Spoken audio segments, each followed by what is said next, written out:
All right, so here's some storage out here right by the door. There's the owner's manual, there's a rug for the outside, there's a little table you can put right here. You've got a Keurig inside with some K-cups. It's kind of nice to set it up right here so you don't bother people in the morning. That's what I do. So there's the canopy. It's got a brand new canopy. That control to slide that in and out is right inside the front door right here. Awning lights, awning in and out, okay? Don't leave that awning out if you're not gonna be here, because wind might pick it up and tear it off, which that's why there's a new awning. Okay, there's the backup camera. I'll show you the hookups and everything over here. So here's your cargo storage. Got a handy dandy little barbecue pit. There's your sewer hose, a couple lawn chairs. There's your water hose, the broom.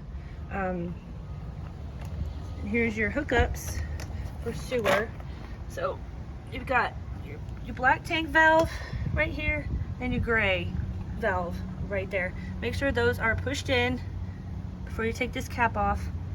So when you get to a campsite or you're ready to dump, just make sure those valves are pushed in and closed. Take your cap off, put your sewer hose on, make sure it's nice and tight, put the other end in the hole in the ground. And then what's a good idea is to open the black tank first, or if you're camping, let that be open all the time so all the toilet water always goes out away from your home. And then occasionally, after people are taking showers or washing dishes, you'll let that gray water build up, and then you can open it up and it flushes out that hose and keeps it nice and fresh with that soapy water, okay? Or you can just leave the gray open all the time too. That's up to you. Okay, here's your electric box. Right now you can see that the power cord is plugged into the generator.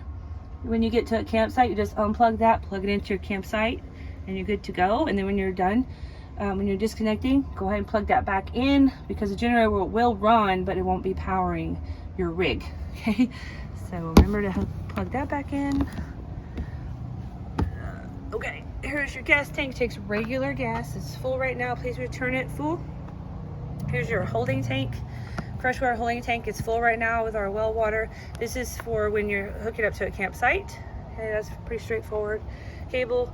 Here's if you get a clog in your black tank or your sewer lines. Like if you put anything down that toilet besides the RV toilet paper, which I have for you in the bathroom, it might get clogged. Okay, it's just a very straightforward, very basic septic system. So if you did get a clog, like if a toddler puts something in there and there's nothing coming out of your black hose when you try to dump, you may need to take a water hose, hook it onto here, turn it on high, make sure everything's open, black valve's open, hose is in the ground there, and it'll flush that out. Okay, don't ever do this without being hooked up to sewer, obviously, because it'll back up into your RV and that's gross.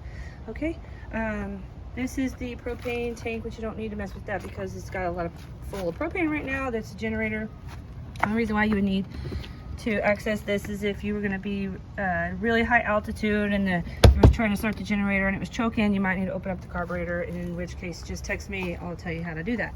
Okay, other than that, if you have any questions, just text me or you can call me. I will still be available. I just won't physically be here. My husband David will be here. But yeah, you can still text me with any questions you have, and I hope you have a fun trip. And your first driving test is going out of my driveway, and just remember, it looks worse than it is. Okay, have fun. Thank you.